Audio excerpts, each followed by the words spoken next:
새싹이 움트다. 그리스도인의 희망. 이사이의 그루터기에서 햇순이 돋아나고 그 뿌리에서 새싹이 움트리라. 지금까지 우리는 이사야 예언자의 안내를 받았습니다.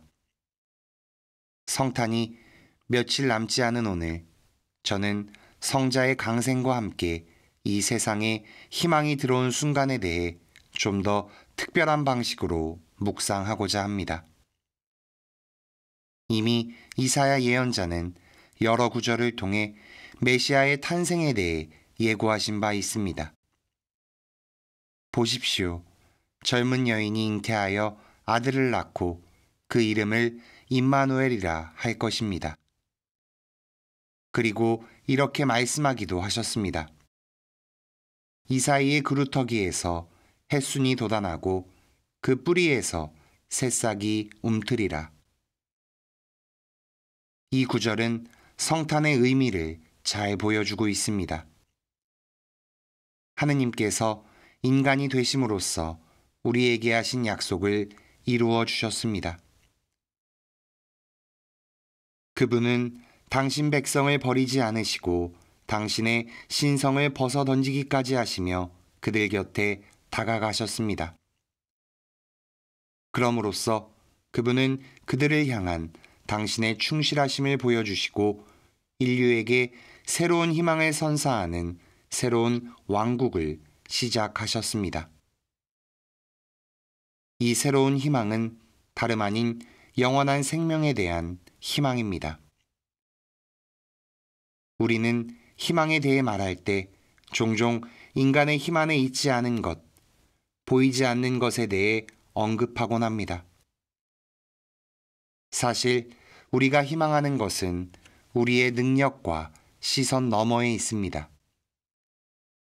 그러나 그리스도의 탄생은 구원을 시작하는 가운데 그와는 다른 희망, 즉 신뢰할 수 있고 가시적으로 보이는 이해 가능한 희망에 대해 말해줍니다.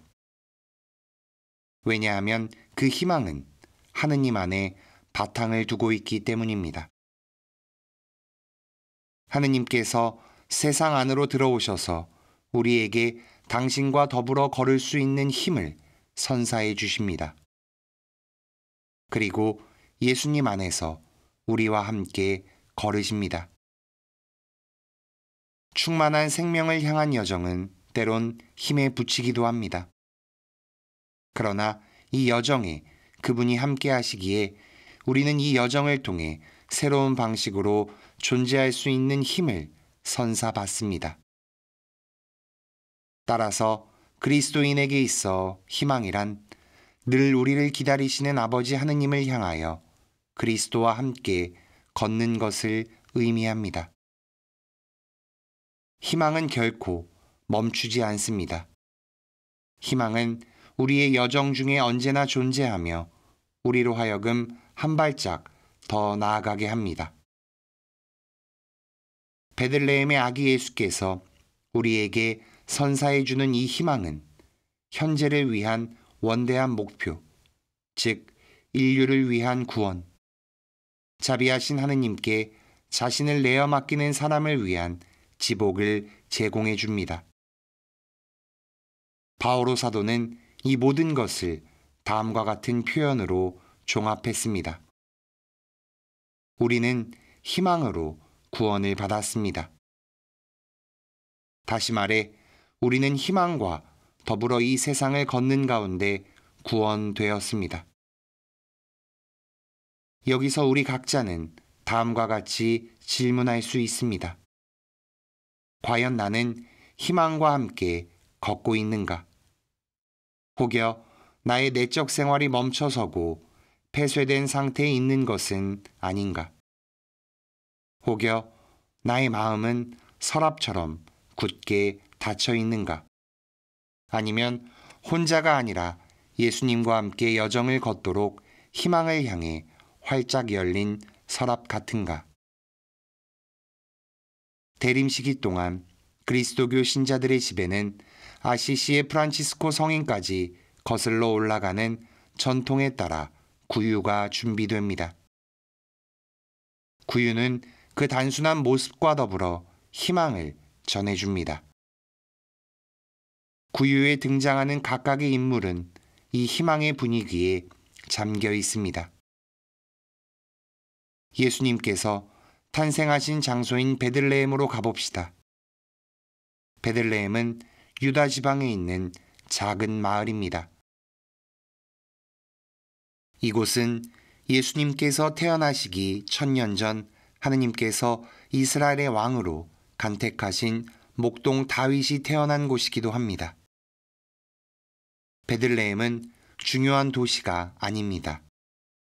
그래서 작고 비천한 이들을 통해 당신의 섭리를 드러내시는 하느님께서 선호하실 만한 곳입니다. 그곳에서 오랫동안 고대에 온 다윗의 후손 예수님께서 탄생하셨습니다. 바로 그분에게서 하느님의 희망과 인간의 희망이 서로 만나고 있습니다. 아기 예수님 곁에는 희망의 어머니이신 성모님이 있습니다. 성모님은 예 하고 대답하심으로써 하느님께 우리 세상으로 들어오는 문을 여셨습니다. 처녀이신 그분의 마음은 희망과 온전한 믿음으로 가득 차 생기 넘쳤습니다. 이처럼 하느님께서 성모님을 미리 선택하셨고 성모님은 하느님의 말씀을 믿었습니다. 이렇게 해서 성모님은 9개월 동안 새롭고 영원한 계약의 궤가 되었습니다. 성모님은 당신 백성을 비롯해 인류 전체를 구원하기 위해 오신 하느님 사랑의 결정체인 아기 예수님을 인자롭게 바라봅니다.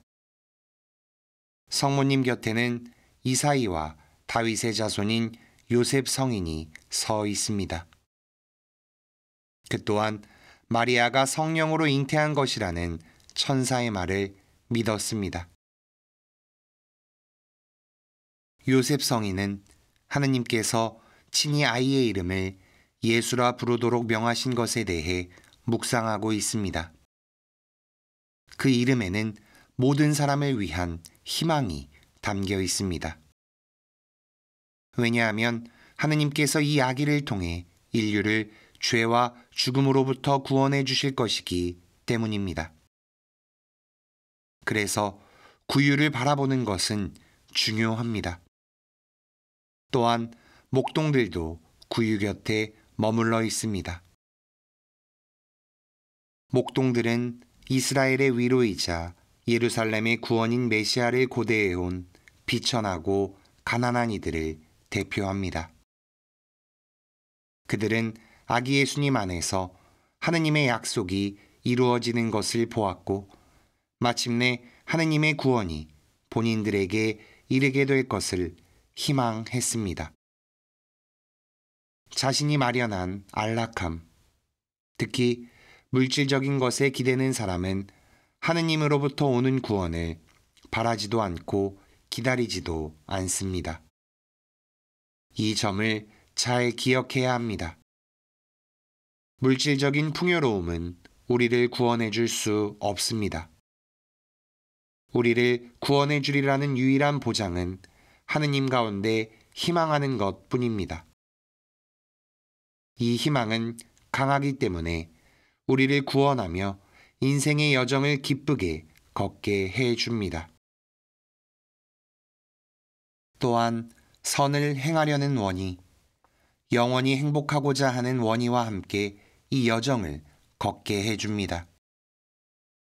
작고 비천한 자인 이 목동들은 하느님을 신뢰하고 그분께 희망을 두며 천사들이 가르쳐준 표징을 아기 예수님 안에서 알아보고 기뻐합니다. 이들을 둘러싼 천사들의 무리는 아기 예수님께서 이루시는 위대한 계획을 천상에서 선포하고 있습니다. 지극히 높은 곳에서는 하느님께 영광, 땅에서는 그분 마음에 드는 사람들에게 평화. 이처럼 그리스도인의 희망은 사랑과 정의와 평화로 이루어지는 당신의 나라를 세우신 하느님께 찬미와 감사를 표현하는 가운데 드러납니다. 친애하는 형제자매 여러분, 이 대림 시기에 구유를 관상하면서 주님의 탄생을 준비하기로 합시다. 하느님께서 우리의 개인적, 공동체적 역사에 박고랑에 뿌린 희망의 씨앗인 예수님을 맞아들인다면 그분의 탄생은 진정한 축제가 될 것입니다. 우리에게 오시는 아기 예수님을 향해 드리는 예 하는 모든 응답은 희망의 싹입니다. 이 희망의 싹, 그분께 드리는 긍정적인 응답을 신뢰하기로 합시다. 예, 예수님, 당신은 저를 구원하실 수 있습니다. 당신은 저를 구원하실 수 있습니다. 믿음의 아버지, 그리스도인의 희망. 내가 나에게 순종하였으니 세상의 모든 민족들이 너의 후손을 통하여 복을 받을 것이다. 바오로 사도는 우리에게 믿음과 희망의 길을 가르쳐 주기 위해 로마 신자들에게 보낸 서간에서 아브라함이라는 위대한 인물을 상기합니다. 바오로 사도는 아브라함에 대해 다음과 같이 말했습니다. 그는 희망이 없어도 희망하며 너의 후손들이 저렇게 많아질 것이다 하신 말씀에 따라 많은 민족의 아버지가 될 것을 믿었습니다. 희망이 없어도 희망하며 이 표현은 아주 강렬합니다. 그것은 희망이 없을 때마저도 희망한다는 말입니다. 우리의 선조인 아브라함은 그렇게 희망했습니다. 여기서 바오로 사도는 아브라함이 자신에게 아들을 약속하신 하느님의 말씀을 어떤 믿음의 태도로 믿었는지 설명합니다. 그는 진정 모든 희망을 거슬러서 희망하는 가운데 믿었습니다. 주님께서 아브라함에게 말씀하신 것은 믿기 어려운 것입니다. 왜냐하면 이미 아브라함은 거의 100세에 가까운 노인인데다 그의 아내 또한 임신할 수 없는 몸이기 때문입니다. 그러므로 인간의 사고방식에 따르면 그분의 말씀은 이루어질 수 없는 것입니다.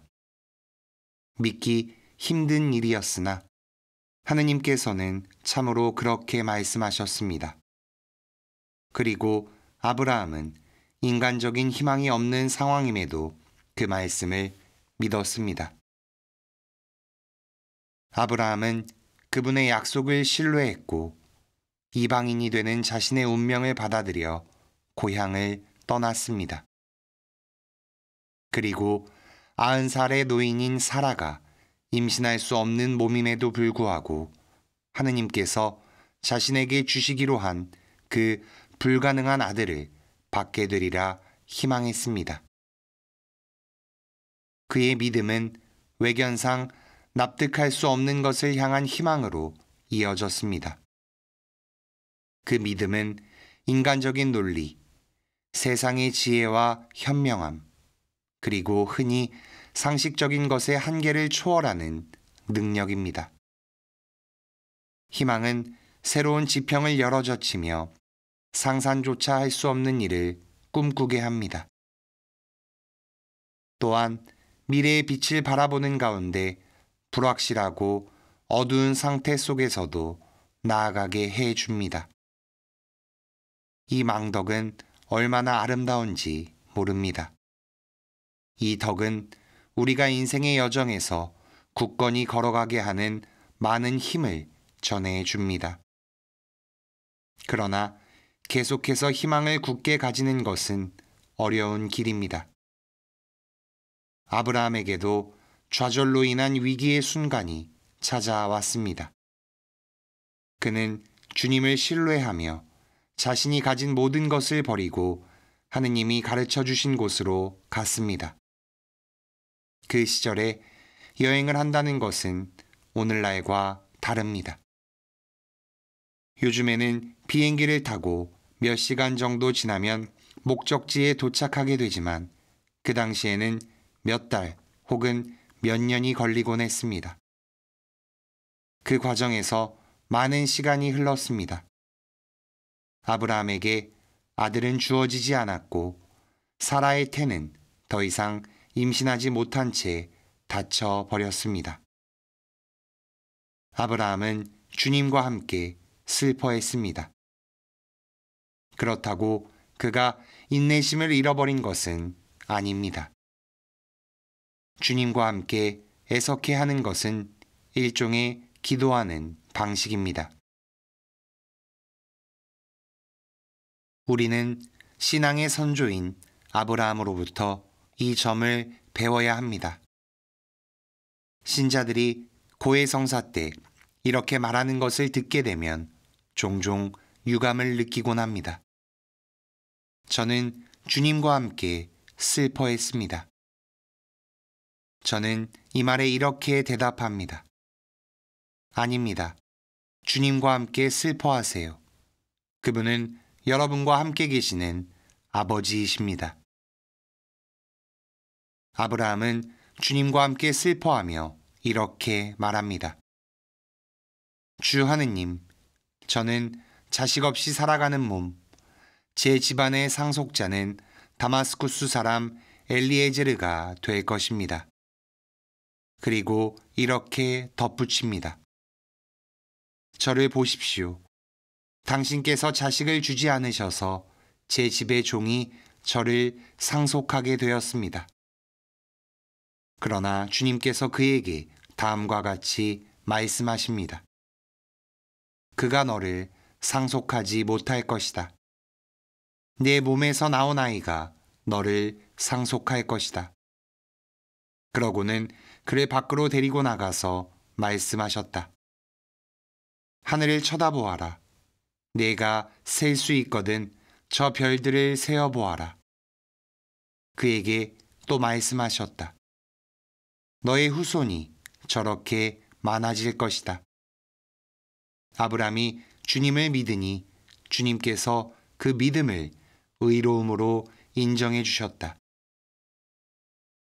이 장면은 밤을 배경으로 합니다.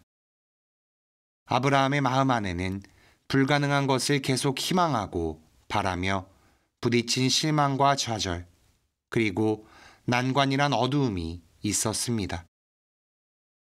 그 어두움은 바깥의 어두움보다 더 짙었습니다.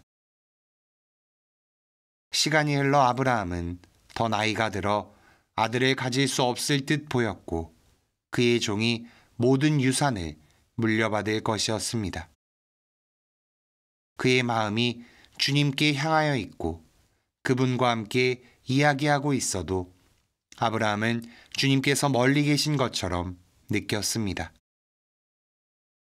아브라함은 말씀에 대한 믿음을 잃어버리고 있었습니다. 그는 점점 늙고 지쳐갔고 자신이 홀로 있다고 느꼈습니다. 그리고 죽음이 그를 엄습해오고 있었습니다. 이 상황에서 그가 어떻게 계속 주님을 신뢰할 수 있겠습니까? 하지만 그가 이렇게 슬퍼하는 방식은 그 자체로 이미 일종의 믿음이며 기도입니다. 모든 것에도 불구하고 아브라함은 계속 하느님을 믿고 여전히 무슨 일이 일어날 수 있으리라 희망했습니다.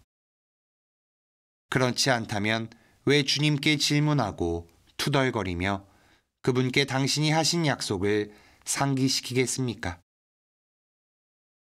믿음은 아무 대답 없이 그저 맹목적으로 모든 것을 받아들이는 침묵이 아닙니다. 또한 그것은 희망하고 의심하며 당혹스러워하면서 확실한 것에만 마음을 두는 것도 아닙니다. 많은 경우 희망은 어둡습니다. 하지만 바로 거기에 여러분을 앞으로 나아가게 하는 희망이 있습니다. 믿음은 가식적인 경건함 없이 있는 그대로의 괴로움을 하느님께 보여드리며 그분과 더불어 싸우는 겁니다. 신자들은 때때로 이렇게 말하곤 합니다. 제가 왜 이런 상황에 처해야 하는 건가요? 왜 저를 여기서 빼내주시지 않는 거죠? 저는 그런 당신께 화가 났습니다. 그분은 우리 마음을 헤아리며 이해해 주시는 아버지이십니다. 그러니 평화 가운데 나아가시기 바랍니다. 이런 용기를 가져야 합니다. 이게 바로 희망입니다. 두려움을 갖지 말고 모순적인 것들을 받아들여야 하는 상황을 대면하는 것 역시 희망입니다. 아브라함은 계속해서 희망하기 위해 하느님께 자신을 도와주시길 바라며 믿음 안에서 호소했습니다. 흥미로운 것은 그가 아들을 청하지 않았다는 겁니다. 주님, 제가 계속 희망할 수 있도록 저를 도우소서. 이것은 희망을 갖기 위한 기도입니다. 주님께서는 계속해서 이루어지기 어려운 약속을 하시며 대답하셨습니다. 여종 하가르에게서 얻은 아들 이스마엘이 아닌 아브라함에게서 태어난 그의 아들이 상속자가 되리라는 겁니다. 하느님 편에서는 아무것도 바뀌지 않았습니다. 그분은 이미 말씀하신 것을 계속 반복해서 말씀하셨습니다. 그러나 아브라함이 안심할 수 있는 구실을 허락하진 않으셨습니다. 그가 가질 수 있는 유일한 보장은 주님의 말씀을 신뢰하며 계속 희망하는 것이고 하느님께서 아브라함에게 선사하신 표징을 계속해서 믿고 희망하도록 청하는 것이었습니다. 하늘을 쳐다보아라. 내가 셀 수 있거든 저 별들을 세어보아라. 너의 후손이 저렇게 많아질 것이다. 주님께서 그에게 다시 한번 약속하시며 미래에 기다려야 할 그 무엇에 대해 이야기하십니다. 하느님께서 아브라함을 자신의 천막 밖으로 인도하셨습니다. 그분은 그를 자신의 협소한 비전으로부터 끌어내 많은 별들을 보여주셨습니다. 믿기 위해서는 믿음의 눈으로 볼 줄 알아야 합니다. 그것은 모든 사람이 볼 수 있는 별이지만 아브라함에게 있어서는 하느님의 충실함을 보여주는 표징이 되어야 합니다. 이게 바로 우리 각자가 걸어가야 할 믿음이자 희망의 길입니다. 별을 보는 것만이 우리에게 남은 유일한 가능성이라 해도 지금은 하느님께 신뢰해야 할 시간입니다. 그보다 더 좋은 것은 없습니다. 희망은 결코 우리를 실망시키지 않습니다. 제2장 삶의 어둠 안에서 희망하다. 슬픔이 지닌 어두움과 마주하다. 그리스도인의 희망. 라헬이 자식들을 잃고 온다. 내 울음소리를 그치고 내 눈에서 눈물을 거두어라. 내 노고가 보상을 받아 그들이 원수의 땅에서 돌아올 것이다. 주님의 말씀이다. 내 앞날은 희망이 있다. 저는 오늘 교리를 통해 여러분과 함께 비탄 중에서 희망에 대해 말하는 한 여인에 대한 이야기를 나누고자 합니다. 그 여인은 야곱의 아내이자 요셉과 베냐민의 어머니인 라헬입니다. 창세기가 우리에게 전하듯이 둘째 아들인 베냐민을 출산하다 세상을 떠난 여인이기도 합니다. 예레미야 예언자는 유배 중에 있는 이스라엘 사람들을 위로하기 위해 깊은 감동이 담긴 시적인 표현으로 라헬에 대해 언급하고 있습니다. 그는 라헬의 비탄을 들어 말하지만 동시에 우리에게 희망의 메시지를 전하고 있습니다. 주님께서 이렇게 말씀하신다. 라마에서 소리가 들린다. 비통한 울음소리와 통곡소리가 들려온다. 라헬이 자식들을 잃고 온다. 자식들이 없으니 위로도 마다한다. 예레미야 예언자는 이 구절에서 고통과 비탄 중에 있지만 동시에 뜻밖의 삶에 대한 비전을 갖고 있는 한 여인, 즉 자기 백성에게 속한 여인이자 자기 부족의 위대한 어머니인 라헬을 소개하고 있습니다. 창세기 4화에 따르면 라헬은 출산하다 죽고 맙니다. 자신이 낳으려던 아들을 살리기 위해서였습니다. 그런데 예레미야는 라헬이 유배된 사람들이 모여 사는 라마에 살고 있으며 유배 중에 죽은 자녀들을 위해 울고 있다고 합니다. 라헬 자신이 말했듯이 자녀들이 더 이상 없습니다. 그들은 영원히 사라지고 말았습니다. 그래서 라헬은 위로받으려 하지 않았습니다. 이러한 거부는 그의 고통이 얼마나 깊고 그 비탄이 얼마나 괴로운지 보여줍니다. 자식을 잃어버린 비극을 겪은 어머니에게 그 어떤 위로를 건넨다 한들 마음에 위안이 되지 못할 것입니다. 그런 것으로는 결코 마음의 상처를 낫게 할 수 없습니다. 고통은 사랑에 비례합니다. 세상의 모든 어머니들은 이 사실을 잘 알고 있습니다. 오늘날에도 자식을 잃어버리고 슬피 우는 많은 어머니들이 있습니다. 우리는 라헬이라는 이 인물 안에 자식을 잃은 모든 어머니들이 겪는 고통과 상실로 인한 눈물이 담겨져 있음을 알 수 있습니다. 우리는 위로받으려 하지 않는 라헬의 이런 모습 앞에서 다른 사람의 고통을 대면할 때 얼마나 섬세한 마음을 가져야 하는지 배워야 합니다. 절망 속에 있는 사람에게 희망에 대해 말하려면 그의 절망을 함께 나누어 가져야 합니다. 고통받는 사람의 얼굴에서 눈물을 닦아주려면 그와 함께 울어줄 수 있어야 합니다. 그럴 때 비로소 우리가 하는 말이 조금이나마 희망을 전해줄 수 있습니다. 그렇게 비탄과 고통을 함께 나누며 위로하지 못한다면 차라리 침묵하는 게 낫습니다. 침묵 가운데 행동으로 애도의 마음을 표현하시기 바랍니다. 하느님께서는 당신의 섬세한 사랑과 함께 가식이 아닌 진실된 말씀으로 라헬의 울음에 응답하십니다. 예레미야 예언자의 말씀은 이렇게 이어집니다. 주님께서 이렇게 말씀하신다. 내 울음소리를 그치고 내 눈에서 눈물을 거두어라. 내 노고가 보상을 받아 그들이 원수의 땅에서 돌아올 것이다. 주님의 말씀이다. 슬피 우는 어머니는 혹시 자녀들이 살아 돌아오지 않을까 하는 희망을 가집니다. 아들을 출산하면서 그 아들이 살기를 바라며 죽음을 받아들였던 이 여인.